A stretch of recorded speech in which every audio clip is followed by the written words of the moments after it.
बृन्दारण्यं स्वपदरमणं प्राविशदो गिरितकीर्तिः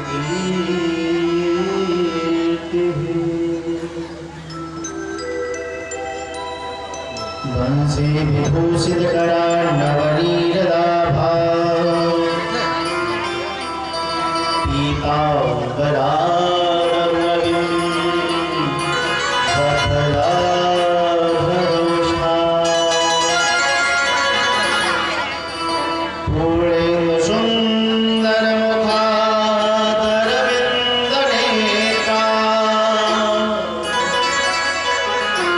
कृष्णात् परं किमपि तत्त्वमहं न जाने। लक्ष्मीनाथ समारम्भां नाथया मुनिमध्यमाम् अस्मदाचार्यपर्यन्ताम् वन्दे गुरुपरम्पराम्।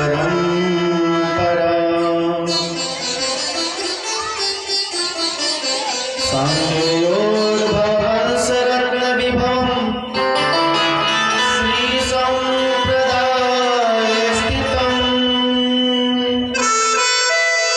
श्रीमद्राघवपादपद्मरसिकम् श्रीवाससेवारतम्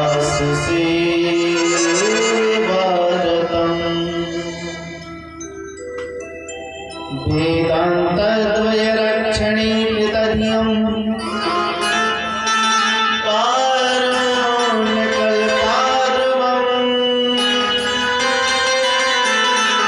आचार्याच्युतवर्गदेशिकमहम्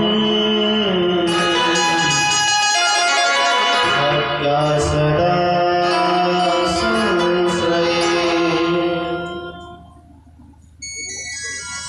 जय जय मैया शारदा जय गजबदन गणेश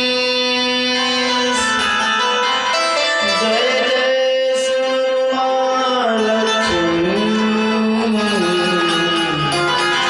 जय जय भारत देश।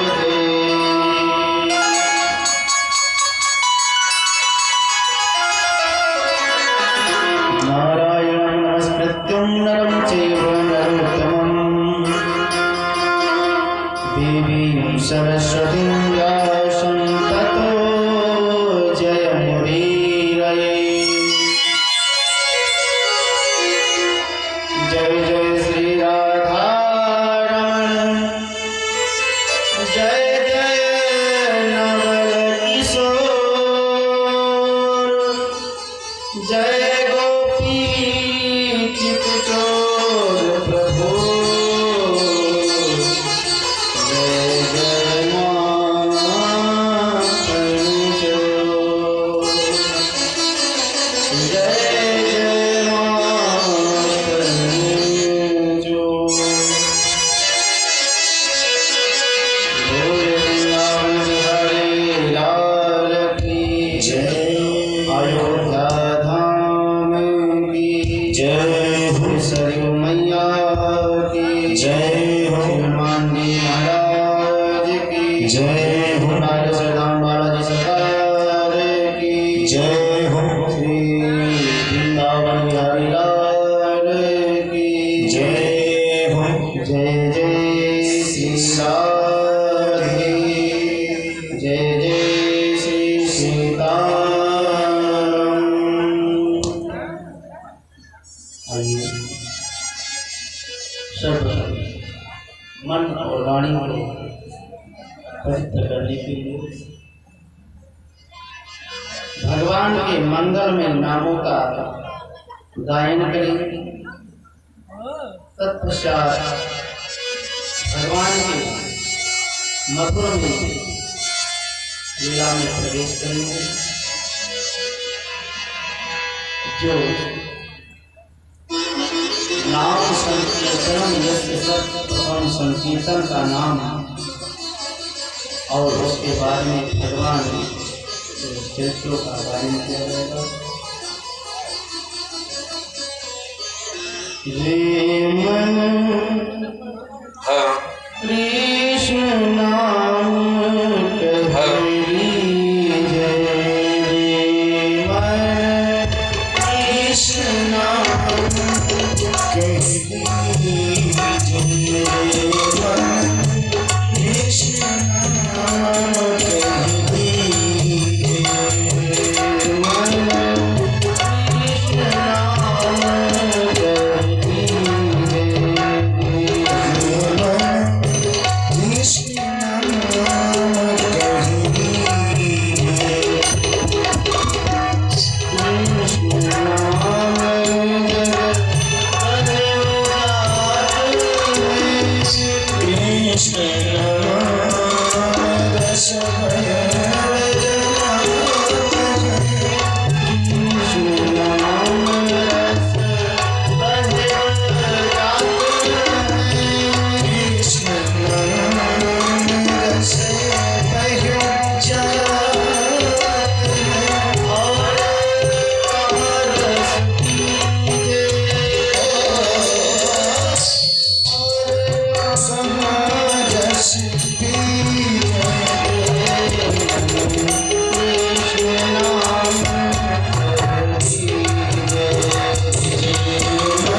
सुनिए सुनिए भक्ति भागवत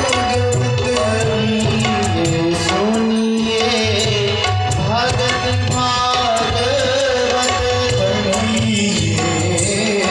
सुनिए भक्ति भागवत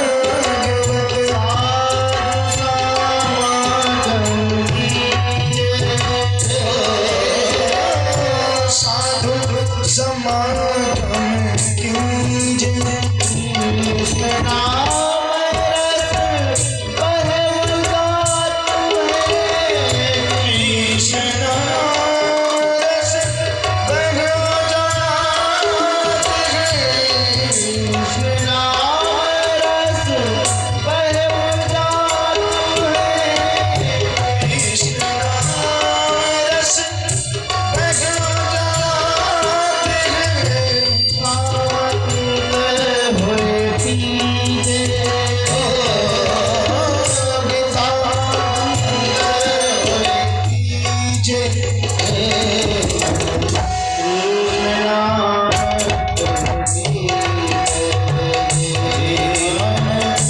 कृष्ण कृष्ण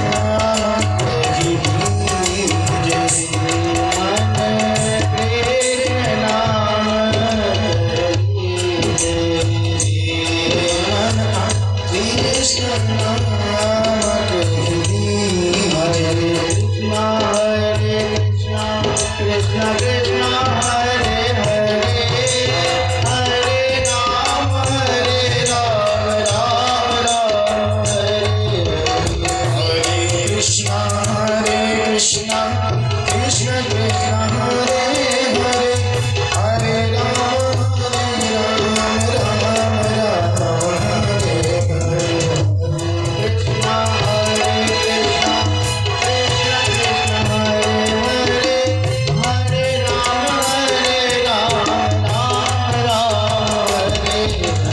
हरे कृष्ण हरे कृष्ण कृष्ण कृष्ण हरे हरे हरे राम राम हरे हरे कृष्ण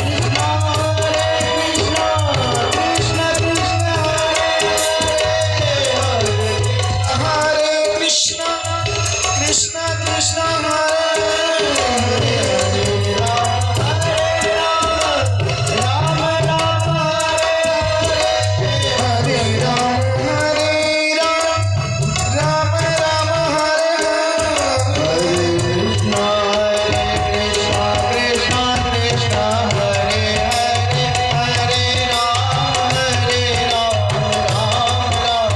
हरे हरे हरे कृष्ण कृष्ण कृष्ण हरे हरे हरे राम राम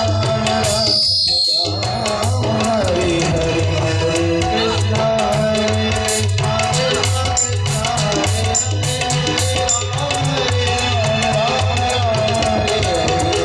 कृष्ण कृष्ण कृष्ण कृष्ण हरे हरे हरे राम हरे हरे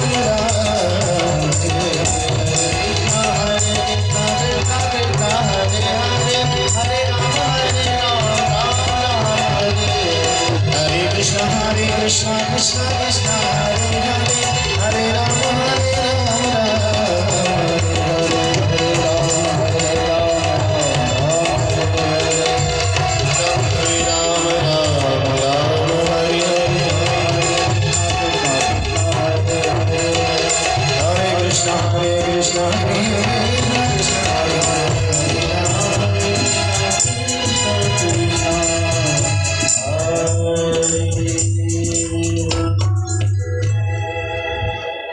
रामचंद्र भगवान की जय भागवत भगवान की जय देव जी महाराज की जय हो। सभी भक्त जयकारा बोला करें। ईशान संस्मरणात् पुरुषां सत्यः सत्यन्ति वैगृहा किं पुनर्दर्शनः स्पर्शः पादसंच सनादिभिः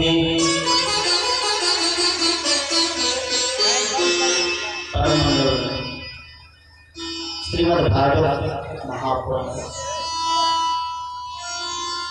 सप्ताह ज्ञान यज्ञ के आज हम और आप तृतीय दिवस में उपस्थित हुए हैं। श्री संकट मोचन समाज कल्याण सेवा समिति के तत्वाधान में श्रीमद् भागवत का ये शुभारंभ आज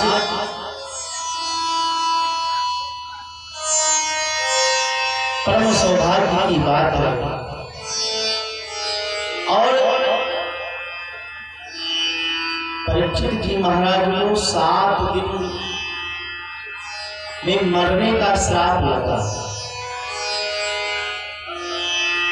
7 ही दिन क्यों लगा? तुरंत श्राप लग सकता था कि यही अभी कुछ क्षण पहले आपको तक्षक बन करके डसेगा और तुम्हारा प्राणांत हो जाएगा। यही श्राप ले सकते थे, लेकिन नहीं किया। क्यों? ब्राह्मण के श्राप में भी अनुग्रह छिपा रहता है। व्यक्ति अपना उद्धार कर सके इतना मौका ब्राह्मण और संत देते हैं। 7 ही दिन में हम सबको भी मरना है।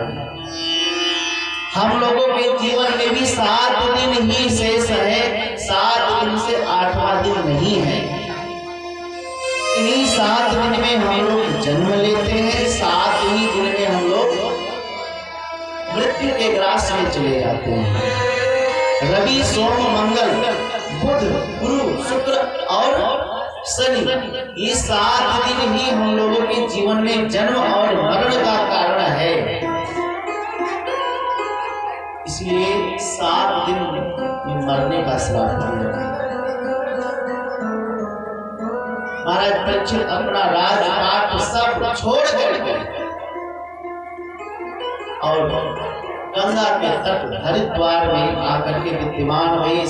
सभी ऋषि मुनि को जब से पता चला सब दौड़े दौड़े चले आ रहे। परीक्षित जी महाराज सभी ऋषि मुनि से एक ही प्रश्न करते थे, महाराज मुनि मानव किम कर्तव्य, मरने वाले प्राणियों को क्या करना चाहिए?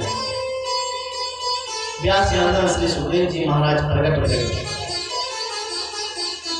कल हमने प्रसंग में बताया कि चर्चा हो रही थी, तभी मानो भगवान ही व्यास नंदन के रूप में सुखदेव के रूप में प्रकट हो गए हो। तत्रा भगवत भगवान व्यास पुत्र, भगवान व्यास नंदन ही बन करके मानो प्रकट हो गए। देखिए परीक्षित पे 2 बार संकट आए। 2 बार परीक्षित पे संकट आया। पहले जब जन्म नहीं हुआ था उसके पहले संकट आया और वो भी कारण था ब्राह्मण। ब्राह्मण ने अपना ब्रह्मास्त्र चलाया तो भगवान ही जब उसने अस्त्र चलाया तो भगवान भी अस्त्र लेकर के उनकी रक्षा की। आज ब्राह्मण पुत्र ने वाक वज्र चलाया है, इसलिए भगवान व्यास नंदन के रूप में सुखदेव के रूप में प्रकट होकर के और वाणी से रक्षा करने के लिए प्रकट हुए। बोले भागवत भगवान की जय। भगवान प्रकट हुए।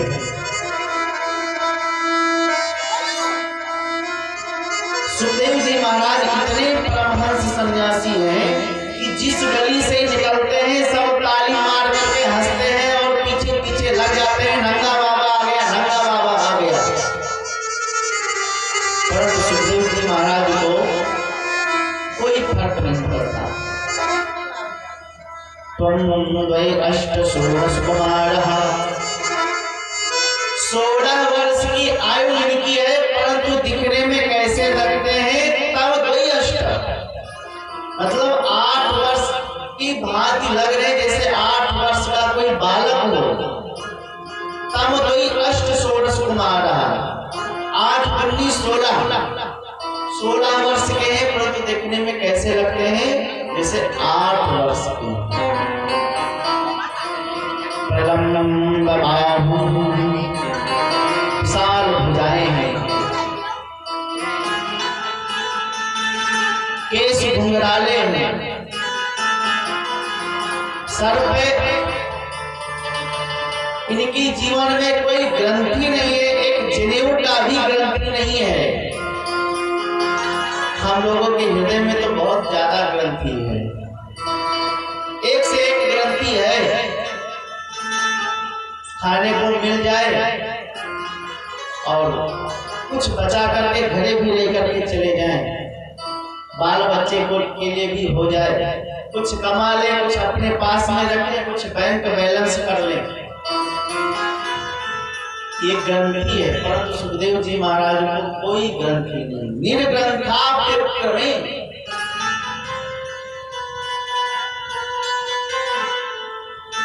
स्वरूप जैसे चमकता है, जैसे चंद्रमा की भांति उनका मुख चमक रहा है। दिगंबरम वत्तकिरीटकेशम, दिगंबर है, कोई वस्त्र नहीं है, सिर्फ 4 आंगुल की कॉपी पहने हुए हैं और पूरे सर पे कुछ नहीं है, पूरे शरीर में उनके।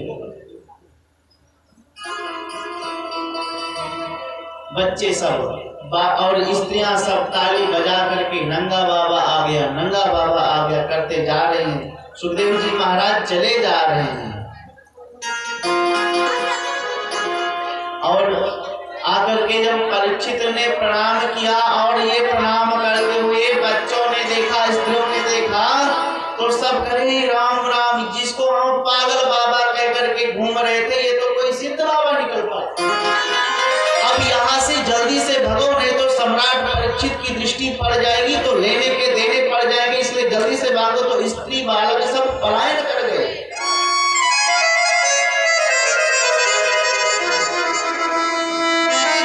जैसे सुखदेव जी महाराज विद्यमान हुए बैठे, पूजन अर्घ आचमन के द्वारा पूजन किया और परीक्षित जी ने हाथ जोड़ करके पूछ दिया, महाराज म्रियमाणम किम कर्तव्यः, म्रियमाण पुरुषों को क्या करना चाहिए। ये सुन करके सुखदेव जी महाराज बड़े गदगद हो गए, प्रसन्न हो गए और बोल पड़े। और यहीं से द्वितीय स्कंध प्रारंभ हो जाता है। वरीयारे स्ते कृष्ण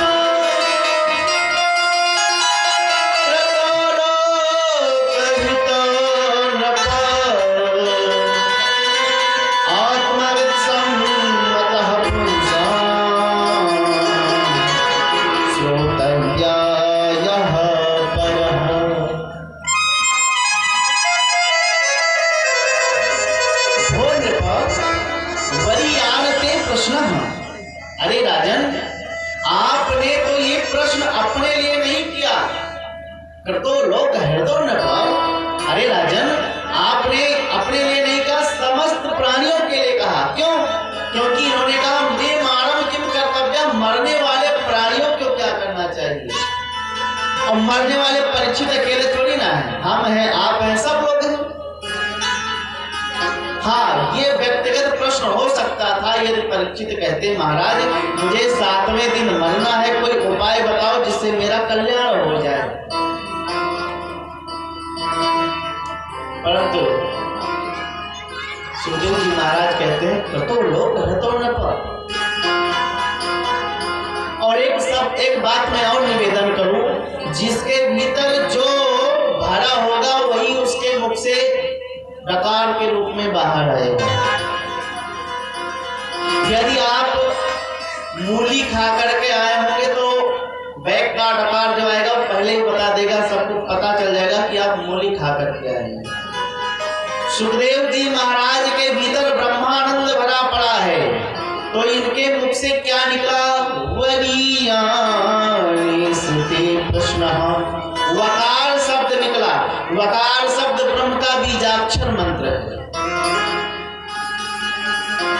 वरीयाने सते प्रश्न क्रतो लोक हेतो नपा। आपने तो समस्त मंडलों का कल्याण करने के लिए प्रश्न किया है, सावधान होकर के सुनिए। परीक्षित, परमात्मा प्रभु का नाम ध्यान करने से पहले उनसे नाता जोड़ना चाहिए। तस्मात् भारत सर्वात्मा भगवानी सरो हरि। भारत परीक्षित भगवान से नाता जोड़ो। नाता जोड़ने के बाद में भगवान के मंगलमय कथा को सुनो। बोले महाराज सुने और सुनने के बाद में गाओ। महाराज तो गाने वाला ना मिले तो बोले मनन करते जाओ।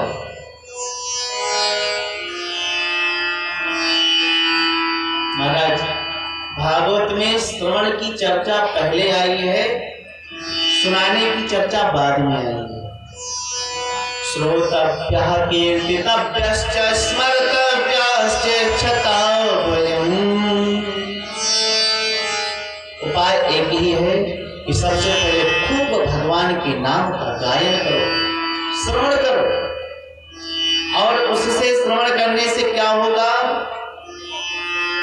बोले हरि ही, वो हरि हृदय में विराजमान हो जाएगा। इसलिए भगवान से प्रेम करो, भगवान से नाता जोड़ो। और जब भगवान से प्रेम और नाता हमारा प्रगाढ़ हो जाएगा तो भगवान हमको सुखद प्राप्त हो जाएंगे। भगवान को कोई जान नहीं सकता, उनको जानने का प्रयास करो। बोले महाराज जब आप कहते हो कोई जान नहीं सकता और जानने का प्रयास कैसे करें? बोले जब आप लगे रहोगे तो एक ना एक दिन आपको जरूर वो दर्शन देंगे और अपने आप को जना देंगे। पूज्यपाद गोस्वामी तुलसीदास जी महाराज कहते हैं, जाने बिनु ना होय प्रतीति, जाने बिनु ना होय प्रतीति, बिनु ना होय प्रतीति, जाने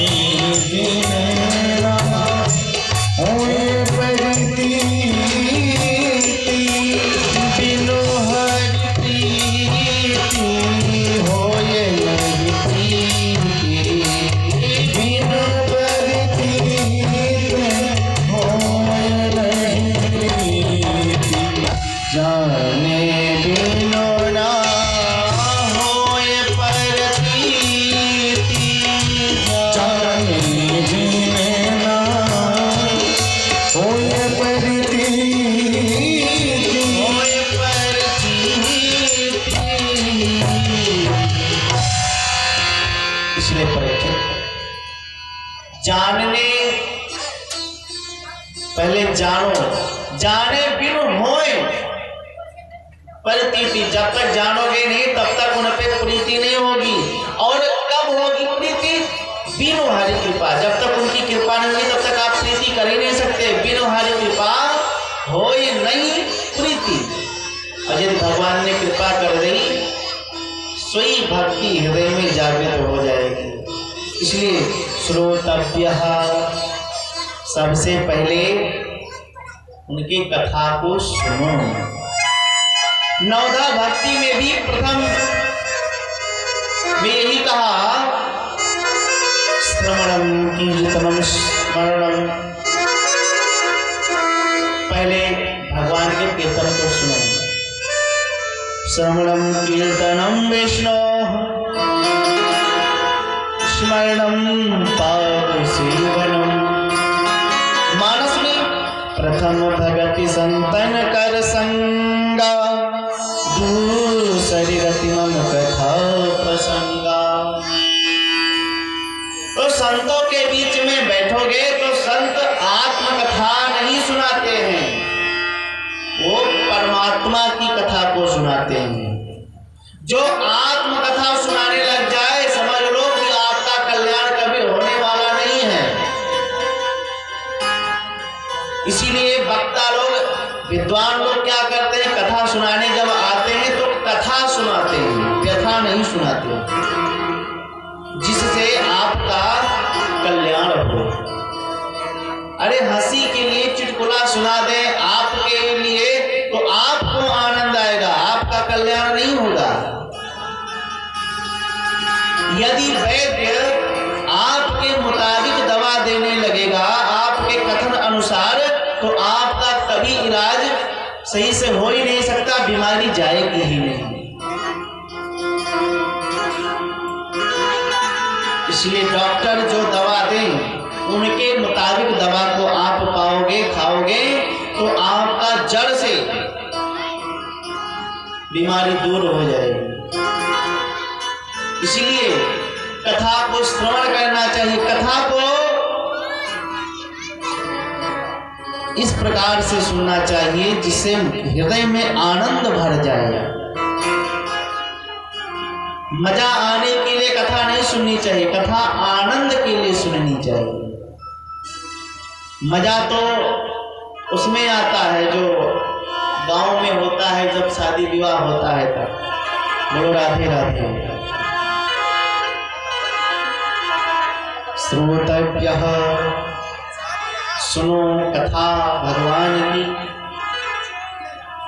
और सब में, हम में, आप में, दूसरों में क्या देखना चाहिए? श्री राममय सब जग जानी। सब में सीताराम का दर्शन करो, और दर्शन जब करोगे तो निज प्रभु में ही देख ही जगत। जब प्रभु को देखोगे तो कोई किसी से विरोध नहीं होगा। अच्छा महाराज ये बताइए भगवान का ध्यान कैसे करें? तब सुखदेव जी कहते हैं ध्यान लगाने की विधि, बोले 4 बातें ध्यान कर लो तभी ध्यान अच्छा से लगेगा। क्या क्या? बोले जितासनो जितश्वासः, जित संज्ञो जितेन्द्रियः, स्थूले भगवतो रूपे मनः संधारये धिया। सबसे पहला जितासनः, आसन को जीतो। आप बिना आसन जीते आप 2-4 घंटे नहीं बैठ सकते।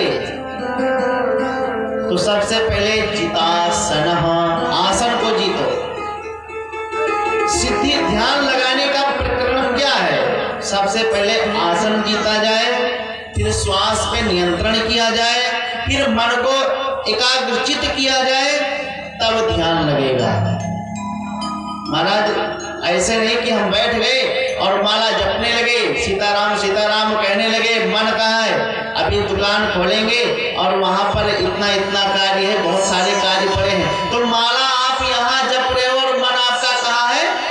दुकान में। मन आपका खेत में है, कहीं उसमें कोई बछड़े ना चल रहे हैं, तो ये ऐसा ध्यान नहीं लगेगा। ध्यान का बहुत सुंदर प्रकरण बताया कि जितासनः, सबसे पहले आसन को जीतो, फिर श्वास पर संयम करना सीखो। श्वास पर संयम कैसे होगा? बोले प्राणायामः परम बलम। प्राणायाम करो। प्राणायाम कैसे किया जाता है? उत्तम प्राणायाम तो ये है कि पूरक, कुंभक और रेचक के द्वारा प्राणायाम किया जाता है। एक नाक के छिद्र को दबा करके और ओम का आकार लेकर के श्वास को ऊपर चढ़ाया जाता है, फिर दोनों नाक के छिद्र को बंद करके और श्वास को रोका जाता है। उसके बाद में एक छिद्र को बंद करके दूसरा खोल करके और श्वास को धीरे धीरे धीरे धीरे छोड़ दिया जाता है। इस श्वास प्राणायाम का। और एक बात और, ये वैज्ञानिकों ने भी इसका सिद्ध कर दिया कि प्राणायाम से शरीर स्वस्थ रहता है। वैज्ञानिक तो बहुत कुछ बना दिए हैं, लेकिन जो हमारे शास्त्र में लिखा है इस शास्त्र को काट नहीं सकते। इसके बाद में जब प्राणायाम आपका प्रगाढ़ हो जाएगा तो चित्त संज्ञः, असंग रहने का अभ्यास धीरे धीरे होने लगेगा।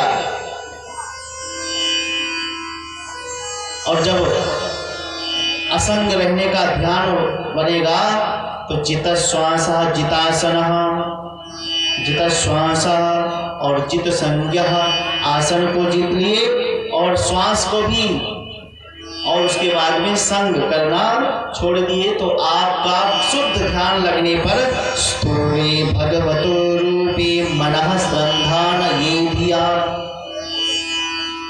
आत्मनियंत्रण जब तक नहीं होगा तब तक भगवान का ध्यान कोई नहीं कर सकता। देखिए भागवत कथा एक शुष्क फल है, सूखा हुआ फल। इसको बहुत दत्त चित्त होकर के जब व्यक्ति सुनेगा तब समझ में आएगा। राम कथा तो बहुत सुंदर है, चौपाई को गाते जाओ, अर्थ बताते जाओ, जैसे लगता है मीठी मीठी दवा पीते रहे। भागवत कथा बहुत, अगर ये एक 7 दिन में एक बात हृदय में समझ में आ जाए तो समझ लो कि भगवान की कृपा आपके ऊपर बरस रही है। व्यास यदि व्याकरण विचित्रम, भगवान की ये व्याकरण बहुत विचित्र हैं। और अपने आप को नियंत्रित रखना चाहिए। हमारे आंख हैं, आंख देखना चाहे वो हम ना देखें, हम जो देखना चाहे आंख वो देखे। कर्ण है हमारे, ये नहीं जो हम सुनना चाहे कान वो सुने, ये नहीं कि कान जो सुनना चाहे वो हम सुने। वाणी कोई व्यक्ति कहता है कि भैया मुख से निकल गया, मैं अपने आप को रोक नहीं पाया। अरे आप तो क्यों रोक नहीं पाए?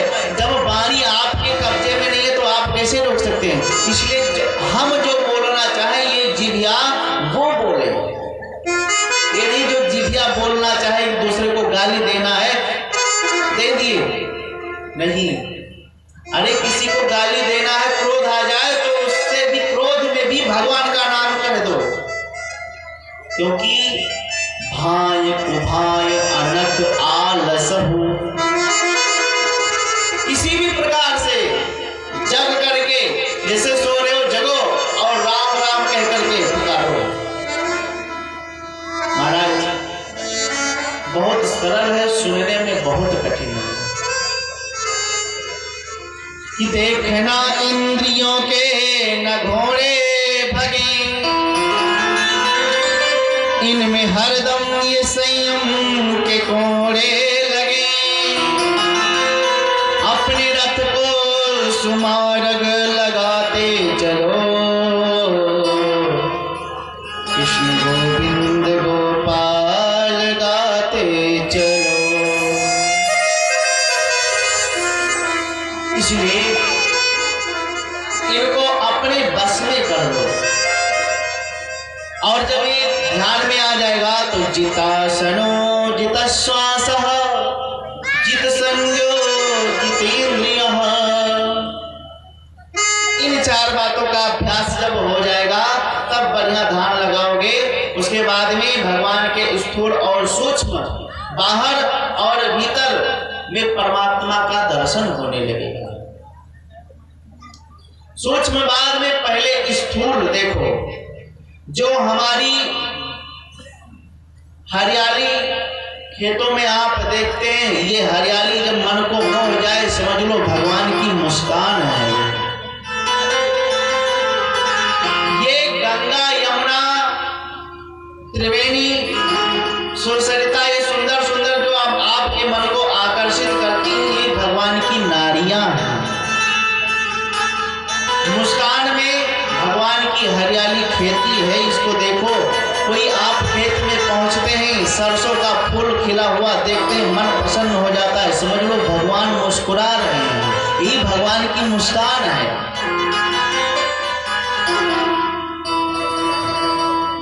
ये जो वृक्ष पेड़ हैं, ये भगवान के रोम हैं। और जब बाहर को सब में क्या देखोगे?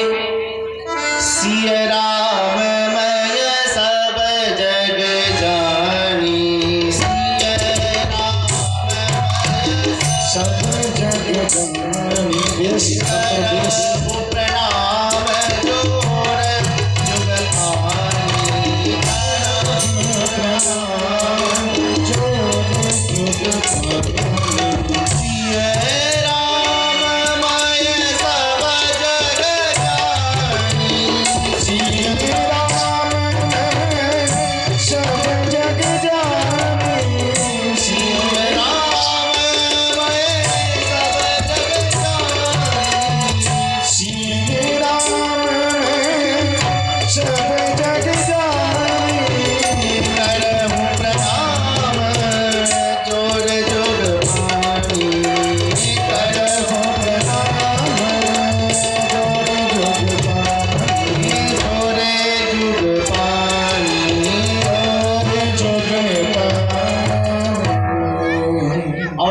बाहर की देखने लगोगे, सब में सिए राममय सब जग जानी, तो ये आपका सूक्ष्म का दर्शन भगवान का होने लगेगा। बोले भागवत भगवान की। जब सारे जगत में हमारे जगदीश का दर्शन होने लगेगा, तब समझ लो आपकी सूक्ष्म दर्शन करने का प्रगाढ़ निष्ठा हो गया। अच्छा महाराज, किस कामना से किस देवता का पूजन करना चाहिए? तब सुखदेव जी कहते हैं अन्न की कामना है तो अदिति माँ की उपासना करनी चाहिए। विद्वान बनना है तो भोले बाबा की उपासना करो। विद्या कामास्तु गिरिशम, भोलेनाथ की आराधना करो विद्वता प्राप्त करने के लिए, ज्ञान अर्जित करने के लिए। सुंदर पत्नी चाहते हो, स्त्री कामो उपसर्गनीशः, स्त्री की कामना से उर्वशी की आराधना करो, सुंदर स्त्री आपको मिलेगी। और दाम्पत्य जीवन में बहुत कलह होता है, बहुत झगड़ा होता है, इसको यदि शांत करना चाहते हो तो दाम्पत्य उमा सीतम, माता पार्वती की उपासना करो दाम्पत्य जीवन जीने के लिए।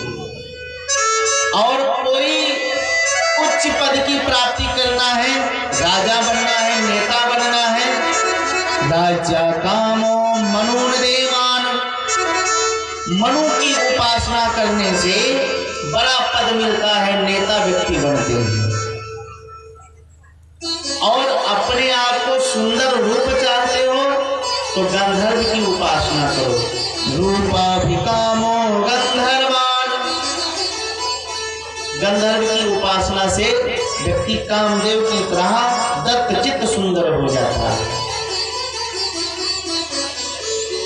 और कहा यदि कुछ नहीं चाहिए, यदि कुछ नहीं चाहिए तो अकामः सर्व कामो वा मोक्ष कामा उदारत तीव्रेण भक्ति योगेन नमनः शांति वृक्षति। यदि कुछ नहीं चाहिए तो मेरे गोविंद की आराधना करो, नारायण की आराधना करो। क्या महाराज, यदि कुछ नहीं चाहिए तो नारायण की क्यों आराधना करें? भैया, जब कामना के अनुसार अभी तक हमने बताया कि इनकी पूजा करो, ये आपकी मनोकामना पूर्ण हो जाएगी। और जो कुछ नहीं चाहिए सो गोविंद की पूजा करो, तो ये आप इतना देंगे आपको जितना आप कामना नहीं कर सकते। और एक बात और है कि जा पर कृपा राम पे हुई, ता पर कृपा करे सबको। जिस पर कृपा मेरे गोविंद की हो जाए, मेरे श्री राम की हो जाए, बस उस पे तो सब लोग जीत जाते हैं महाराज। इसलिए जिसको किसी भी चीज की पद की नहीं कामना है, वो मेरे गोविंद को भजे। जाकी नाथ सहाय करे तो कौन बिगाड़ करे नर तेरो। जानकी नाथ सहाय करे तो कौन बिगाड़ करे नर तेरो। सबको छोड़ करके एक भरोसा, एक व्रत, एक आस विश्वास, दृढ़ता के साथ में एक को पकड़ करके भरोसो इन चरणन की थी। परीक्षित ने पूछा दादा, और ये बता दो भगवान ने संसार बनाया कैसे? भाई संसार ये बना तो बनाए कैसे? तब सुखदेव जी को याद आया, अरे राम राम, हमने कथा प्रारंभ कर दी और मंगलाचरण किया ही नहीं। भाई कथा प्रारंभ करने से पहले मंगलाचरण होता है, अपने अपने इष्ट आराध्य का ध्यान होता है, और हमने तो ध्यान ही नहीं किया। भाई ये परमहंस कह रहे, और ध्यान नहीं किया, इसका भी कोई ज्यादा विशेष बात नहीं है। क्योंकि सुखदेव जी महाराज जैसे पहुंचे, तुरंत परीक्षित जी ने प्रश्न कर दिया, मरने वाले प्राणियों को क्या करना चाहिए, तो उसके बारे में बताने लगे। और जब अब पूछे कि संसार की रचना कैसे की है तब बताने लगे। देखिए, हम लोगों के घर में बिजली है, परंतु पावर हाउस नहीं है जो जहां से बिजली आती है। इसका कनेक्शन कहां पर है? पावर हाउस पे। यदि वहां से वो कनेक्शन काट दे तो ये सारे बल्ब कने रह जाएंगे। और हम लोगों का कनेक्शन कहां पे है? गोविंद से। ये जितना हमसे बोलवा रहे हैं मैं उतना बोल रहा हूं। यदि ये कहीं एक तार को ढीला कर दिए, क्या हुआ? बोले क्रैक हो गया, पागल हो गए, बड़बड़ाने लगे। तो जब तक इनकी कृपा नहीं होगी तब तक कुछ होने वाला नहीं। तब सुखदेव जी महाराज ने गोविंद का ध्यान किया। तपस्विनो दान पराय यशस्विनो, तपस्विनो दान पराय यशस्विनो, तपस्विनो दान पराय यशस्विनो, मनस्विनो हरिदासु मंगला, मनस्विनो हरिदासु मंगला, क्षेमं अविन्दं विनाय दर्पणे, क्षेमं अविन्दं विनाय दर्पणे, तस्मै सुभद्रा सरसे नमो नमः, तस्मै सुभद्रा सरसे नमो नमः, तपस्विनो दान पराय यशस्विनो, तपस्विनो दान पराय यशस्विनो, पराय यशस्विनो। तपस्विनो, सुखदेव जी कहते हैं कितना प्यारा स्तुति कर रहे हैं कि क्षेमम न विन्दन्ति विनाय दर्पणम। तपस्विनो, अरे उन गोविंद का दर्शन करने के लिए कोई हम भिक्षाटन करने की आवश्यकता नहीं है। जब तक भगवान के चरणों में आत्मसमर्पण नहीं हम करेंगे तब तक कल्याण होने वाला किसी काल में नहीं है। और भैया देखो, साधन सब करो, व्रत करो, अनुष्ठान करो, प्रश्चरण करो, परंतु कामना नहीं करना चाहिए। प्रभु के सहारे सारे अनुष्ठान व्रत करो। उदाहरण से देख लीजिए, एक शून्य है जिसका कोई महत्व नहीं है। यदि शून्य में एक अंक लगा दिया जाए तो 10 हो जाता है, उसके पीछे एक और लगा दो तो 10 से 10 गुना हो जाता है, एक और शून्य लगा दो तो 100 से 1000 हो जाता है, यानी कि 10 गुना बढ़ता चला जाता है।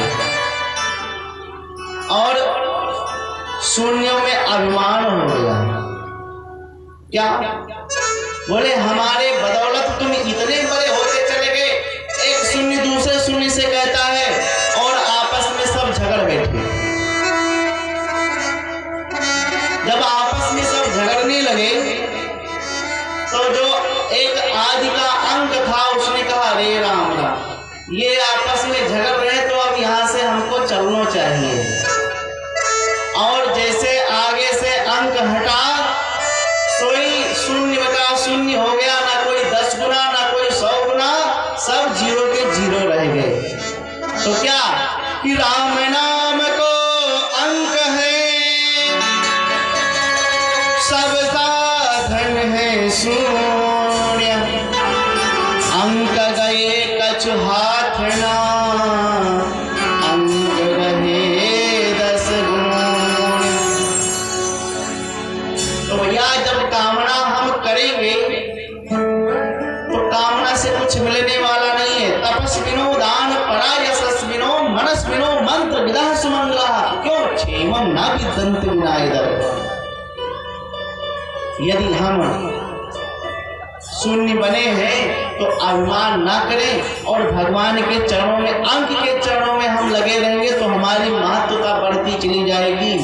10 के 10, 100 के 100 और 1000 के 1000 होते चले जाएंगे। और यदि हमने कुछ नहीं किया तो भैया श्रम एवं ही केवलम हो जाएगा।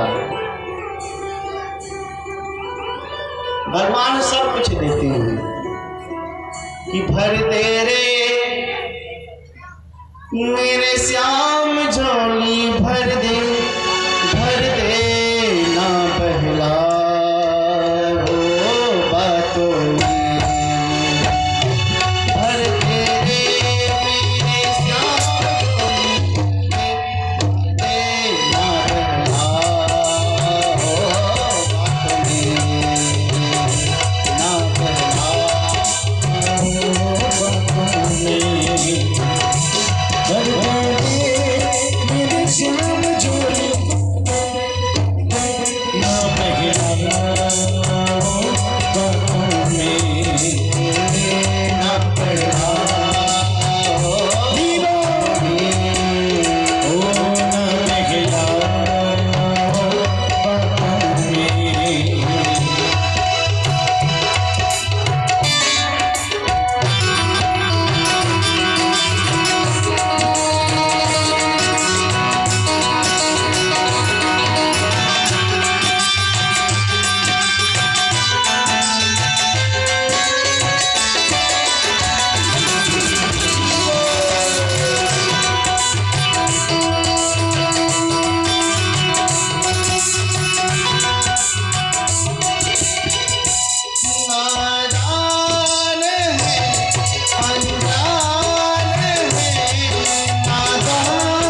मेरी नैया ओ कन्हैया पार कर दे तू बन के खेवैया,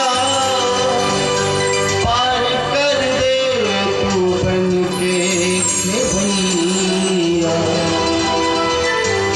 भगवान से प्रार्थना करें और निसंग हो जाएं। भाई कितना भी आप साधन कर लो, लेकिन जब भी आपका साधन पुष्ट होगा तब, जब मेरे गोविंद की कृपा होगी तब। उसके पहले कुछ होने वाला ना है। हम कितनों भी कार्य कर ले, परंतु जब तक मेरे श्याम की दृष्टि ना खुलेगी तब तक कछु नहीं होने वालों। और जब ये अपनी दृष्टि खोल देगा ना तो फिर पूछना ही कुछ नहीं है। सेठ बराबर कर देता है, और यदि कुपित हो जाए तो रंग बना देता है। इसलिए भगवान के चरणों में ध्यान करें। बोले महाराज, ध्यान की प्रक्रिया आपने बताया, दान की प्रक्रिया बताया। अब परीक्षित जी से सुखदेव जी ने कहा, परीक्षित तुमने प्रश्न किया कि भगवान ने इस दुनिया को बनाया कैसे, तो अब उसको ध्यान से सुनो। यही बात एक बार नारद जी अपने पिता ब्रह्मा जी से जाकर के पूछे, पिताजी सारा संसार की सृष्टि तो आप करते हो, परंतु आप किसका ध्यान लगाए बैठे हो। अब ब्रह्मा जी ने कहा, पुत्र नारद, हमसे भी ऊंचे भी कोई सत्ता है। अरे पिताजी, आपसे बड़ा कौन? अरे पूरे संसार की जगत की सृष्टि आप बनाते हो, आपसे बड़ा कौन है? तब बताया कि नारायण चतुरानन भगवान नारायण ने हमको वो ज्ञान दिया था कि जब भगवान की नाभि कमल से एक पुष्प निकला, कमल का पुष्प, उससे मेरी उत्पत्ति हुई। मैं कमल पे जब प्रकट भया तो चारों तरफ देखने लगा कि भाई हमको जन्म देने वाला कौन है। और जब हमने चारों तरफ देखा तो जल के अतिरिक्त कुछ दिखाई नहीं पड़ रहा था। तो हमने सोचा कि चल करके जिस नाल से प्रकट भये हैं वही नाल में हम घूमेंगे, अंत में तो पता चल ही जाएगा कि मेरे जामाता कौन है, मेरे जन्म देने वाले कौन है। ब्रह्मा जी उसी में प्रविष्ट हुए, कालांतर तक भ्रमण करते रहे, हजारों वर्ष तक उसी में घूमते रहे, परंतु कहीं और छोर नहीं मिला।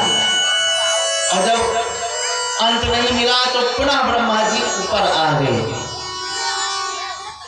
सोचने लगे, वाहम मैं कौन हूं। चारों तरफ देखने लगे तो इनको चार मुख प्रकट हो गया ब्रह्मा जी को। और जब चार मुख प्रकट हो गया फिर सोचने लगे, मैं कौन हूं, किस लिए आया हूं। तब इनके कान में दो शब्द सुनाई पड़े। कौन से? स्पर्शे सुयस षोडश में करीशम। 16वां और 21वां अक्षर इनके कान में सुनाई पड़ा। 16वां अक्षर कौन है? त। और 21वां अक्षर कौन है? प। तो स्पर्शे सुयस षोडश में करीशम। जब इनके शब्द कान में पड़ा कि तप, ब्रह्मा जी तप करो, और जब तप किए तपस्या से भगवान की सुंदर झांकी हमारे हृदय में प्रकट हो गई, दर्शन करने लगे। बोल बंसी वाले की जय हो। आप लोग बैठे तो जयकारा तो लगा ही दिया करो। जयकारा लगाओगे तो और अच्छा लगेगा। बोले वृंदावन बिहारी लाल की या बात। सो भगवान का दर्शन करने लगे हम, भगवान की दिव्य छवि का दर्शन किए, भगवान का मुखमंडल दिखाई पड़ा। तब भगवान से हमने पूछा, भगवान ये संसार क्या है? भगवान ने तब 4 श्लोक में हमको कथा श्रवण कराई। 4 श्लोकों में हमको भागवत की पूरी कथा सुना दी, जितना कथा होता है। 4 श्लोक, सर्वप्रथम 4 श्लोक था, इस 4 श्लोक के 18,000 श्लोक बने। चतुश्लोकी भागवत जिसपे बहुत भगवान की कृपा होगी वही कह सकता है। 18,000 श्लोक की कथा तो व्यक्ति कर ही नहीं पाता है। 4 श्लोक में 7 दिन कैसे कह पाएगा? और 4 श्लोक में पूरे ब्रह्मांड की रचना है। बोलो राधे राधे। भगवान के मूल यही 4 श्लोक हैं भागवत के। 4 श्लोक से 18,000 श्लोक प्रकट हुए। भगवान व्यास जी ने भी विस्तार कर दिया इसी का। और इधर ज्ञानम परम गुह्यम में यद विज्ञान समन्वितम सरहस्यम तरंगम च गृहाण गदितम मया। भगवान कहते हैं ब्रह्मा जी बहुत ध्यान से सुनिएगा, ये विज्ञान समन्वितम, ये विज्ञान का समन्वित है। इसमें ये बहुत सुंदर रहस्य है, इसको कोई समझ नहीं सकता। सावधान होकर के सुने। पहले श्लोक में तत्व का वर्णन किया और दूसरे श्लोक में माया का वर्णन किया कि जिससे ये जगत मेरा चलता है। तीसरे श्लोक में जगत का वर्णन किया और चौथे श्लोक में जिज्ञासु का वर्णन किया।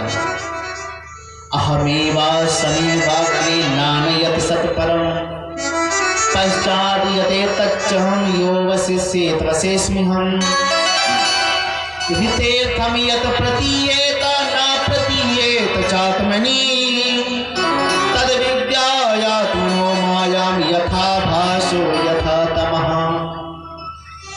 भगवान कहते हैं अहमेवा समय अग्रे, मैं सारे संसार में कुछ नहीं था तब मैं था। अच्छा महाराज आप ही थे? बोले मैं ही था, मेरी सत्ता विद्यमान थी। अच्छा महाराज जब आप संसार में अकेले थे तो इस संसार की रचना कैसे थी? अरे भाई देखो, जब मकान बनाया जाता है तो मटेरियल लगता है, बालू लगता है, मोरंग गिट्टी आदि आदि, इसमें सरिया इत्यादि लगते हैं, ईटा लगता है, तब ये जाकर के दीवार खड़ी होती है।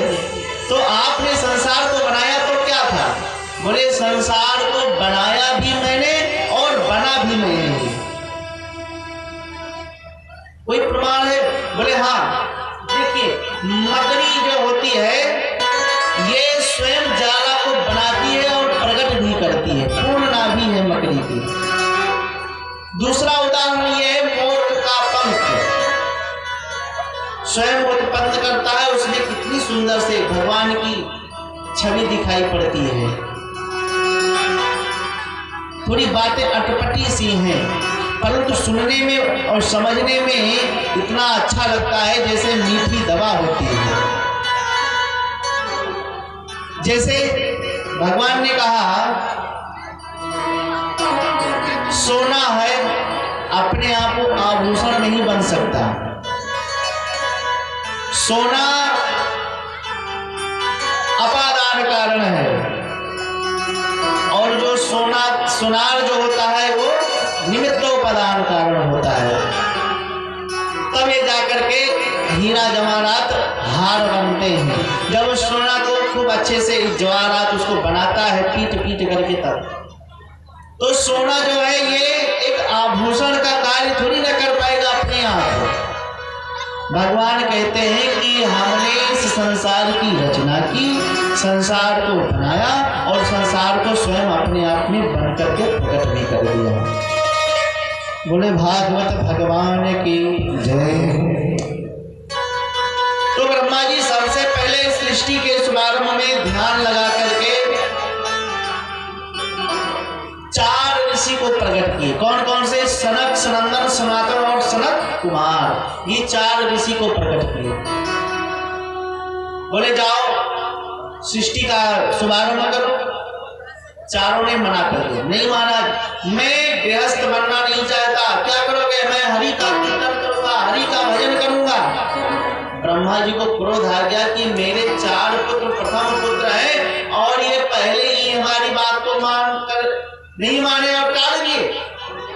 क्रोध आ गया, भृकुटी टेढ़ी हुई और भृकुटी से इतने क्रोधित हुए थे कि क्रुद्ध होकर के उनके रुद्र का प्राकट्य हो गया। वो जोर जोर से रोने लगा, मुझे काम बताओ, मुझे काम बताओ। ब्रह्मा जी ने कहा भाई तुम रोते बहुत हो इसलिए तुम्हारा नाम रुद्र है। और रुद्र के नाम से विख्यात बोले शंकर भगवान की जय हो।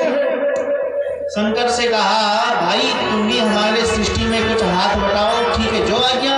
अब भोले बाबा ने भूत प्रेत डाकनी हाथनी साकनी पिशाचनी नाग बिच्छू अरे राधे राधे इतनी सृष्टि का शुभारंभ कर दिए। ब्रह्मा जी ने कहा बस बस बस करो, तुमसे सृष्टि नहीं करवानी है, तुम जाओ बैठ करके भजन करो। भोलेनाथ ने कहा जय राम श्री राम। अब की बात पहले 4 पुत्र भये सनक सनंदन सनातन सनत कुमार, ये भगवान की भक्ति में लग गए। इधर जब ब्रह्मा जी ने शंकर जी को प्रकट किया तो इन्होंने भूतों प्रेत की सृष्टि कर डाली। अब की बार 10 ऋषि प्रकट कर दिए। मरीचि, अत्रि, अंगिरा, पुलस्त, पुलह, क्रतु, भृगु, वशिष्ठ, दक्ष और देवर्षि नारद, ये 10 ऋषि हुए। वाणी से अपने सरस्वती को प्रकट किया, छाया से कर्दम को प्रकट किया। ये सब ब्रह्मा जी की सृष्टियां हैं। अपने वाम अंग से एक कन्या को जन्म दिया, दाहिने अंग से एक पुरुष का, जिनका नाम मन और शतरूपा है, जिनसे ये सृष्टि मनु की सृष्टि बनी।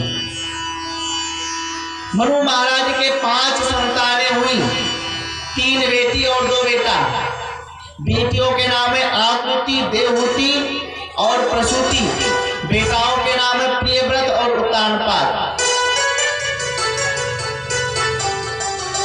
मनु महाराज ने हाथ जोड़ करके ब्रह्मा जी से निवेदन किया, प्रभु मैं सृष्टि करना चाहता हूं परंतु कैसे करूं? क्या हुआ भाई सृष्टि में अब क्या व्यवधान है? बोले महाराज पृथ्वी है ही नहीं। कहा कि पृथ्वी? बोले महाराज पृथ्वी तो रसातल में है, पृथ्वी इस लोक में है ही नहीं। बड़ा भारी दैत्य है, हिरण्याक्ष ने पृथ्वी का हरण कर लिया। धरती जब रहेगी तभी सृष्टि हो पाएगी महाराज। तब ब्रह्मा जी ने भगवान का ध्यान लगाया और उस समस्या को टालने के लिए भगवान ब्रह्मा जी ने जैसे ध्यान लगाया उनको एक बड़ी जोर से छींक आ गई और उस छींक नासिका रंध्र से भगवान वराह का प्राकट्य हो गया। बोले वराह भगवान की जय हो। वराह भगवान ने चारों तरफ सूंघना प्रारंभ कर दिए तो पृथ्वी का नाम है तत्र गंधवती पृथ्वी। पृथ्वी में गंध होता है। पृथ्वी देखिए, कभी किसी ने विचार किया कि पृथ्वी से क्या क्या प्राप्त होता है? पृथ्वी से सब कुछ प्राप्त होता है। पृथ्वी को रत्न गर्भा कहते हैं, रत्नों की खान है।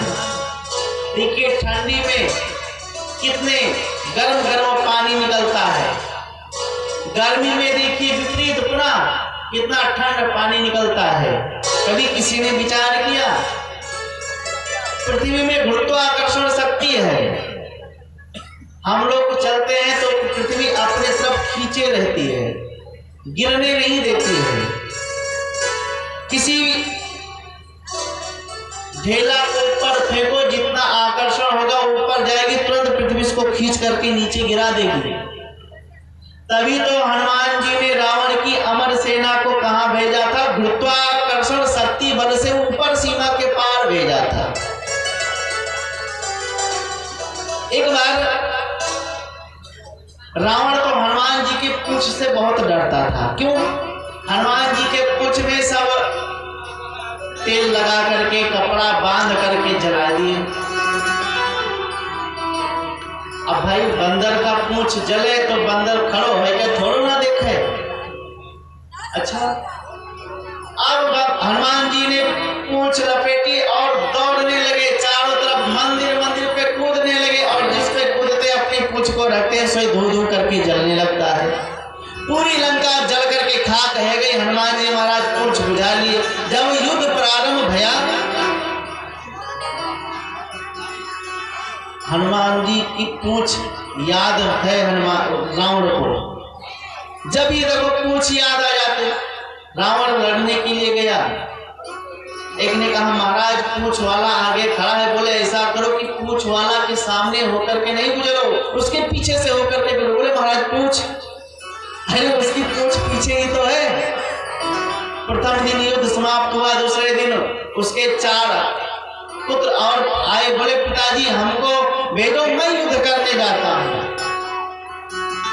वो युद्ध करने के लिए जब गया तो रावण ने कहा सावधान किया, सुनो सबके पास में जाना, उस पूंछ वाले के पास में मत जाना, बप्पा जी सरकार के शरण में मत जाना। क्यों? बोले बाकी पूंछ जो है बड़ी करामात सबकी मूंछ जला देती है। अब जब ये 4 युद्ध करने के लिए गए, हनुमान जी ने अपने पूंछ में घुमा करके उठाकर दे मारा, और जब पड़क दिया सब चकनाचूर रह गए सब।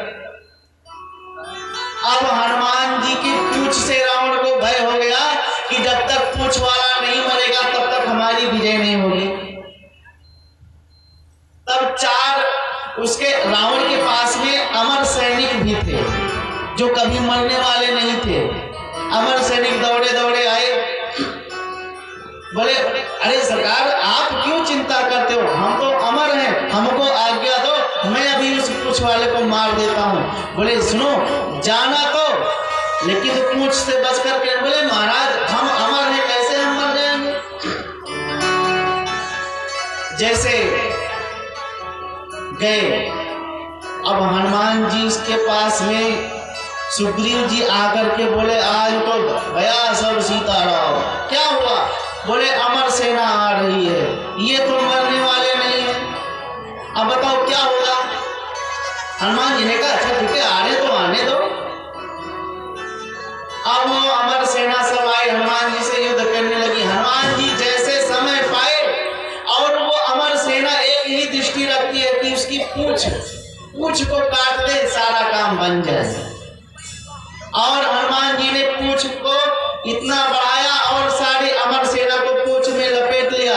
बोले क्यों लपेट रहे तो क्या हुआ, मैं मरने वाला नहीं हूं। हनुमान जी ने कहा तुम मरने वाले नहीं हो तो हम तुमको छोड़ने वाले नहीं है। क्यों? वह हनुमान जी ने इतनी तीव्र गति से अपनी पूंछ को घुमाया, और घुमाते घुमाते इतनी तीव्र गति से आकाश की तरफ फेंक दिया कि वो गुरुत्वाकर्षण सीमा पार करके उड़ते चले गए, और वहीं पे वो विश्राम कर रहे हैं। रावण यहाँ प्रसन्न, अब तो वो पूंछ वाला मर गए होएगो। सैनिक आया, महाराज रावण प्रसन्न, कहो वो पूंछ वाला मर गया। बोले महाराज पूंछ क्या हुआ? बोले महाराज उसने अपनी पूंछ में लपेट, अरे पूंछ मत नाम लो। बोले महाराज सुनो तो पूंछ में लपेट करके उसके ऊपर फेंक दिया, अमर सेना वही अमर कर रही है। बोलो राधे राधे। महाराज पृथ्वी गंधवती है, रत्न गर्भा है, इसमें सब कुछ समाया हुआ है। परीक्षित ने प्रश्न किया महाराज भगवान बराह का अवतार हुआ तो पृथ्वी को लाए कैसे? बोले हाँ भगवान बराह अवतार सूंघते सूंघते धरती को और पृथ्वी के भीतर प्रविष्ट हो गए। पृथ्वी की गंध को ग्रहण करते करते रसातल में जाकर के भगवान ने उस राक्षस से पृथ्वी को छीन लिया और ला करके यथावत स्थापित कर दिया। और जब स्थापित कर दिया, हिरण्याक्ष आया युद्ध करने के लिए, भगवान से युद्ध करने लगा। भगवान ने एक चांटा खींच करके मारा और वो सीताराम हो गया, मर गया। परीक्षित जी ने कहा महाराज ये पृथ्वी का हरण कर लेकर चला गया। तब परीक्षित ने कहा कि ये हिरण्याक्ष कौन है, इसके बारे में बताओ। तो सुखदेव जी ने कहा, सुनो परीक्षित, महाराज कश्यप के अनेकों पत्नियां थीं। उनमें दिति नाम की पत्नी जो थी वो दैत्यों की माता थी। अदिति, दिति, दनु, काष्ठा, सुरसा, इला आदि ये सब कश्यप जी की पत्नियां थीं।